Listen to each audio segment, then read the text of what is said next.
जोहार नमस्कार। मैं हूं मनमोहन बैस और जैसा कि मैंने आपको बताया था जागो झारखंड यात्रा के बारे में, जो कि यह यात्रा अपने लगातार यात्रा पे हम लोग हैं और सारे ब्लॉक में जैसा कि हम लोगों को जानने का प्लान आप लोगों को बताए थे कि झारखंड के सभी ब्लॉकों तक जाएंगे और झारखंड की क्या स्थिति है, झारखंड के लोगों की, और वह सब आपको दिखाएंगे और बताएंगे। वह सब आज तक आप लोगों के अपने सोशल मीडिया के माध्यम से आप लोगों तक दिखा रहे हैं, पहुँचा रहे हैं और लोगों से मिल रहे हैं। आज उसी यात्रा के क्रम में हम लोग जब रास्ते में हैं तब कुछ जो इतने मतलब दिनों के आज तक का जो मेरा एक्सपीरियंस रहा है, जो अभी तक मेरा अनुभव रहा है इस यात्रा में, उस वही क्या जो भी अनुभव रहा है वह आज आपके सामने शेयर कर रहा हूँ, साझा कर रहा हूँ कि जो इतने दिनों का जो मेरा अनुभव रहा इस यात्रा में। तो जैसा कि मैंने न खूंटी से इस यात्रा की न शुरुआत की थी, भगवान बिरसा मुंडा के जन्मस्थली उलिहातू से इस यात्रा की शुरुआत की थी और खूंटी जिला कंप्लीट करने के बाद आज हम लोग सरायकेला में है। सरायकेला से होते हुए आपका पूर्वी सीबू के बाद पश्चिमी सीबू होते हुए उधर सिमडेगा तरफ में धीरे धीरे सारे जो जिला है वह जाएंगे। लेकिन जैसा कि मैंने बताया था कि जो हमारा थीम है, ना किसी राजनीतिक पार्टी से, ना ही कोई राजनीतिक मकसद से, या ना ही कोई हमारा पॉलिटिकल कैंपेन है, या शुद्ध रूप से या जो हमारा कैंपेन है या जागरूकता पर है। और जैसा कि अभी तक जो हम लोग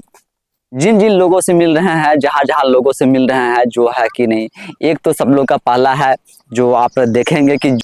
जो भी व्यक्ति से मिल रहे हैं, जो बता रहे हैं जो वहाँ के लोकल जो समस्या है, यानी कि जो आपका प्रखंड लेवल तक का जो समस्या है, वह सभी प्रखंड में आपको मिलता जुलता समस्या एक ही है। और सब लोगों का कहना है कि स्कूल तो है लेकिन शिक्षक नहीं है, अस्पताल है लेकिन डॉक्टर नहीं है, अस्पताल में सुविधा की न कमी है, सड़क है, सड़क टूटी हुई है, कहीं कहीं सड़क ठीक है, लेकिन जो बुनियादी सुविधाएं कहें कि या जो पानी, सड़क, बिजली, शिक्षा और स्वास्थ्य,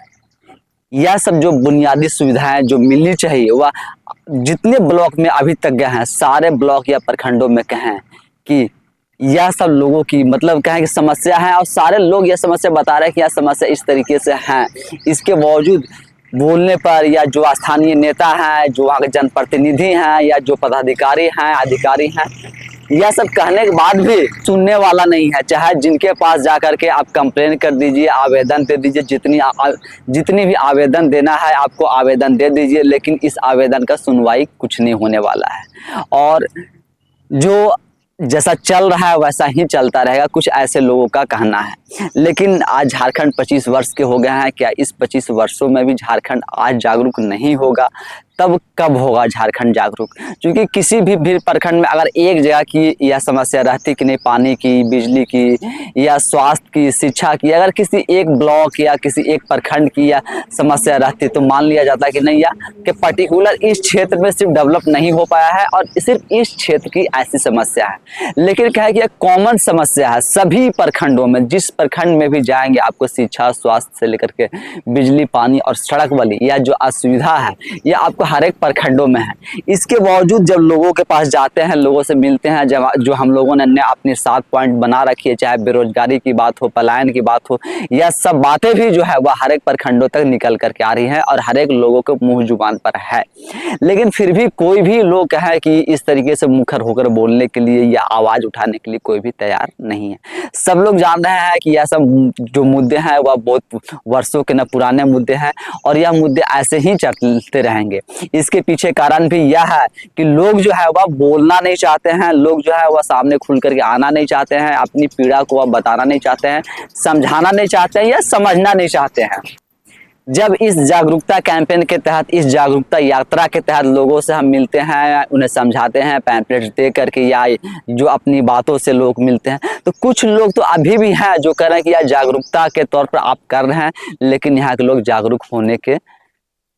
मूड में नहीं है, लोग जागरूक होना नहीं चाहते हैं। इसके पीछे कुछ और भी और कुछ मतलब कहें कि चाहे युवा हैं या कुछ और भी लोगों से जब मिलते हैं तो वह सब सीधा बोलते हैं कि इस जागरूकता में या इस कैंपेन से जुड़ करके कि ऐसे कैंपेन का भागीदार बन करके हमें क्या फ़ायदा होने वाला है, हमें क्या फ़ायदा मिलेगा। यानी कहें कि वह इंस्टेंट फ़ायदा चाहते हैं कि मतलब अभी आप भाई यह सब कर रहे हैं तो हम आपके साथ आते हैं, आपके साथ काम करते हैं, आपके साथ जुड़ते हैं या इस कैंपेन को आगे बढ़ाते हैं तो हमें अभी क्या फ़ायदा मिलेगा, क्या हमें पैसा मिलेंगे, तो जो यह मतलब क्या है कि मानसिकता हमारी है या समाज की जो यह मानसिकता है कि भाई कुछ भी चीज़ हो, चाहे जागरूकता हो या कुछ भी हो, उन्हें जागरूकता ना चाहिए, सिर्फ पैसा चाहिए। और जो इंस्टेंट पैसे यानी क्या है कि 100 200 500 अगर आप अभी दे दे, लोगों को बांट दे, तो लोग खुश हो जाएंगे। खुश हो करके आपकी बातों को शायद कहें कि नहीं नहीं बहुत अच्छी बात है, यह सब चीज़ सही है। जैसा कि आम नेता या कहे कि जो आम लोग हैं, चाहे चुनाव के समय में देख ले या ऐसे भी जो जो भी लोग होते हैं, वह इस तरीके के ना करते हैं और वही करते आ रहे हैं। तो लोग क्या आज भी जागरूकता के नाम पर या जागरूक नहीं होना चाहते हैं, या जो आपको इंस्टेंट पैसे मिल जा रहा है 100 200 500 तुरंत मिल जा रहे हैं, सिर्फ वही क्षणिक सुविधा जो बोलते हैं, क्षणिक सुख सुविधा बोलते हैं, सिर्फ आप उसी तक सीमित है क्या? उससे आप आगे नहीं निकलना चाहते हैं? क्योंकि अभी आपको अगर 200 500 कोई भी सरकारें या कहें कोई भी नेता या कोई भी लोग अगर आपको दे करके जाते हैं, तो आपको यह चीज़ तो समझना चाहिए कि अभी तो भाई वो हमें 200 दे के जा रहे हैं, 500 दे के जा रहे हैं, 100 दे के जा रहे हैं, लेकिन कल जब हम अस्पताल में जाते हैं वहाँ हमें सुविधा नहीं मिलती है, जब हमारे बच्चे स्कूल में जाते हैं, जब वहाँ शिक्षक नहीं मिलते हैं, जब वहाँ पढ़ाई नहीं होती है, जब बच्चों को पढ़ाया नहीं जाता है,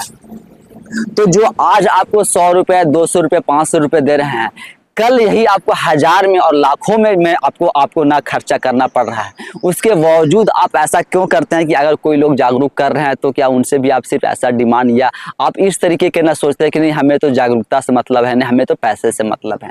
तो यही जो इंस्टेंट पैसे या आपके जो तुरंत का लोभ है, या तुरंत चाहते हैं कि हमें बस हाथ में पैसे मिल जाए 100 200 500 400, उसके बाद कल क्या होगा, परसों क्या होगा, या फिर आने वाली हमारी पीढ़ी या भविष्य के बारे में क्या होगा, यह कोई भी नहीं सोच रहा है। क्यों नहीं सोच रहा है? और यह हमें क्यों नहीं सोचना चाहिए कि अगर हम वोट के समय में पैसे लेके वोट देते हैं, या जो नेता पैसे बांटते हैं, पैसे बांट करके हमसे वोट लेते हैं, या किसी भी नाम पर वोट लेते हैं, जब वोट खत्म हो जाता है, वोट के बाद तो आपको अपने अधिकारों की मांग करनी चाहिए। जो वह मैनिफेस्टो में जो वह मुद्दे गिनाए जाते हैं, जो हम मुद्दे बताते हैं कि हमारी सरकार आएगी या हम आएंगे तो आपके लिए हम ये करेंगे वो करेंगे, तब तो आप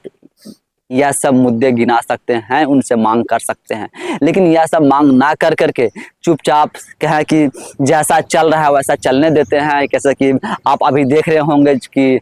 न कोल्हान का जो सबसे बड़ा सरकारी अस्पताल है आपका एमजीएम में 2 दिन पहले की न घटना है, 2-4 दिन पहले की ही न घटना है, जब वहाँ बिल्डिंग की जिस तरीके से न इमारत गिरी है, उस इमारत में न मर करके क्या गिर करके वहाँ पर जो दबे थे न 3 लोगों की मृत्यु हो गई है। तो जब आप इंस्टेंट सुविधा देखेंगे तो आपको इस तरीके की न घटना के लिए आपको तैयार रहना होगा कि इंस्टेंट सुविधा यानी जो लोग भी आपको पैसे दे रहे हैं, पैसे दे करके आपसे इंस्टेंट सुविधा आप चाहते हैं, आपको पता होना चाहिए कि कोई भी पैसे आपको अपने घर से नहीं देता है। और अगर कोई अपने घर से पैसे नहीं लगा रहा है तो आप समझिए कि वही व्यक्ति फिर आपके लिए काम करेगा। क्योंकि आज जो व्यक्ति पैसे लगा दे रहा है, कल तो वो चाहेगा, चाहे यही सब स्कीम, चाहे जो भी वेलफेयर स्कीम है, यही सब वेलफेयर स्कीम के पैसे या कहें कि इनके जो बजट जो भी निर्धारित किया जाएगा, यही सबसे काट करके कहीं इधर उधर किया जाएगा और वही किया जाता रहा है। वरना अगर आज तक आप लोग इस सब इंस्टेंट सुविधा को ना देख करके सिर्फ अपने मुद्दों की बात करते, अपनी सुविधाओं की बात करते या पूरे समाज की बात करते, तो शायद आज हमारे 25 वर्षों में, जो कि झारखंड को आज अलग हुए 25 वर्ष हो गए, तो आज हमारे यहाँ ना अच्छी क्या हॉस्पिटल होते, क्या आपके अच्छे क्या स्कूल होते, स्कूल में टीचर होते, डॉक्टर होते, क्या अच्छे सड़कें होती। लेकिन यह सब कुछ नहीं होने की वजह से आज जो हम लोग यह सब पीड़ित हैं, जो कि महसूस करते हैं कि हॉस्पिटल में जब हम जाते हैं तो सलाइन जो है सीना नीचे, मतलब कहें कि वहाँ बेड तक नहीं मिलता है और नीचे सुला सुला करके हॉस्पिटल में सलाइन किया जाता है। अभी जब इधर के प्रखंड में घूम रहे थे और आपका कुकुड़ प्रखंड में जब घूम रहे थे, तो वहाँ के लोगों का कहना था कि यहाँ तो एक भी अच्छे हॉस्पिटल नहीं है, हमें बच्चा डिलीवरी करवाने के लिए या तो पश्चिम बंगाल जाना पड़ता है या जमशेदपुर जाना पड़ता है। और वही वह जमशेदपुर की बात कर रहे थे, जिस हॉस्पिटल की यानी एमजीएम हॉस्पिटल की, वह वही एमजीएम हॉस्पिटल है जिसमें कि ना जो घटना घटी है और वहाँ पे जो मृत्यु हुई है। तो हमें लगता है कि नहीं, हमें पैसे से ज़्यादा जागरूकता पे ध्यान देना चाहिए। और कुछ लोग अगर आपके सामने आके जागरूक कर रहे हैं, जागरूकता की बात कर रहे हैं, जो हमारे मुद्दे हैं, जो पलायन के मुद्दे हैं, यह सब बातों को भी हमें ध्यान से सुनना चाहिए और सोच समझ के परख करके फिर अपनी बातों को आगे तक उठा सकते हैं और लोगों तक ले जा सकते हैं। बाकी जो जागरूकता मेरा अभियान है, कैंपेन है, इस तरीके से हम चला रहे हैं और आगे भी हम सभी ब्लॉकों तक जब तक यह पूरा नहीं हो जाता है तब तक हम इसी तरीके से चलाते रहेंगे, लोगों से मिलते रहेंगे। लेकिन जो लोग हमसे भी और जो लोग हमसे भी न मिलते हैं और जो लोग हमसे फिर कहते हैं कि क्या हमें पैसे मिलेंगे, क्या हमें पैसे दीजिएगा, तो मैं कहता हूँ मेरे पास पैसे नहीं है, मैं पैसे नहीं दूंगा। और या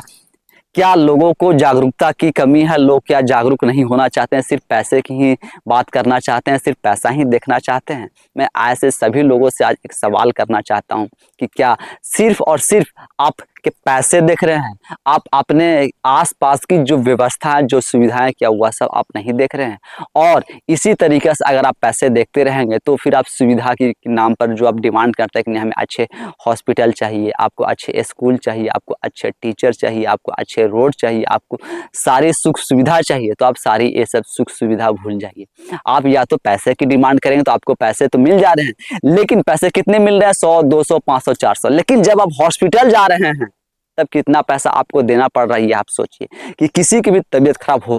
क्या होती है तो अगर सरकारी अस्पताल में सुविधा नहीं मिलती है तो आप जिस भी प्राइवेट अस्पताल में या जो आम डॉक्टर से या किसी से दिखवाने जाते हैं तो आपको 1000, 2000, 5000 तक के आप वहाँ पैसे भरते हैं। यानी कि 100, 200 तो आपको मिल जा रहा है, लेकिन आप 1000, 5000 और 10,000 रुपये वहाँ खर्चा कर दे रहे हैं। उसी तरीक़ा से आप जो सरकारी स्कूल में जो बच्चे पढ़ने जाते हैं वह बच्चे पढ़ करके नहीं तो कोई नौकरी रोजगार कर पाएंगे और नहीं क्या अपने काबिलियत पर कोई नौकरी रोजगार ले पाएंगे, क्योंकि स्कूल में ना शिक्षक है, ना वहाँ पे ना शिक्षा की ना गुणवत्ता है। और आप तो देख रहे हैं कि ना शिक्षा की ना गुणवत्ता देख रहे हैं, ना शिक्षक देख रहे हैं, ना स्कूल देख रहे हैं। आप सिर्फ देख रहे हैं कि इंस्टेंट पैसा हमें कौन देने वाला है, यानी हमें जो पैसा देगा हम उनके साथ साथ पीछे से आपका चलने के लिए तैयार होंगे। वह आगे चल रहे हैं, पीछे पीछे हम चलने के लिए तैयार हो जा रहे हैं। तो यह सब चीज़ों से हमें बाहर निकलना पड़ेगा। और मैं सभी से अनुरोध करता हूँ कि जिस तरीके से यह मेरा कैंपेन जो मैं चला रहा हूँ, जितने लोगों से मिल रहा हूँ, मैं सभी से अनुरोध करता हूँ कि आप हमें समर्थन करें। आप अपनी बातों को रखिए, आप हमारी बातों को ना सुने, लेकिन आप अपनी आसपास की चीज़ों को देखिए, समझे और उस बातों को रखें और लोगों को भी बताएं कि नहीं हमें इंस्टेंट फायदे की जगह पे हमें यह सब मुद्दे यानी बेरोजगारी, पलायन जो है, शिक्षा, स्वास्थ्य की जो कमी है, यह सब मुद्दे पे बात करें। चाहे डायन प्रथा की हो, यानी जो डायन और जो आपका अंधविश्वास में लोगों को न जान जा रहे हैं, चाहे कृषि की बात करें, सिंचाई की बात करें, यह सब भी नहीं है। तो हमें यह सब मूल मुद्दे पे यानी जो बुनियादी मुद्दे हैं, बुनियादी सुविधाएं हैं, इस पे बात करनी चाहिए, ना कि जो कंट्रोवर्शियल मुद्दे हैं जो हमें बिना मतलब के हमारे दिमाग में डाल दिया जाता है, वह सब मुद्दे पे हम बात करेंगे। बाकी आपको हमारा वीडियो कैसा लगता है वह सब भी आप हमें कमेंट्स के माध्यम से जरूर बताएं। धन्यवाद।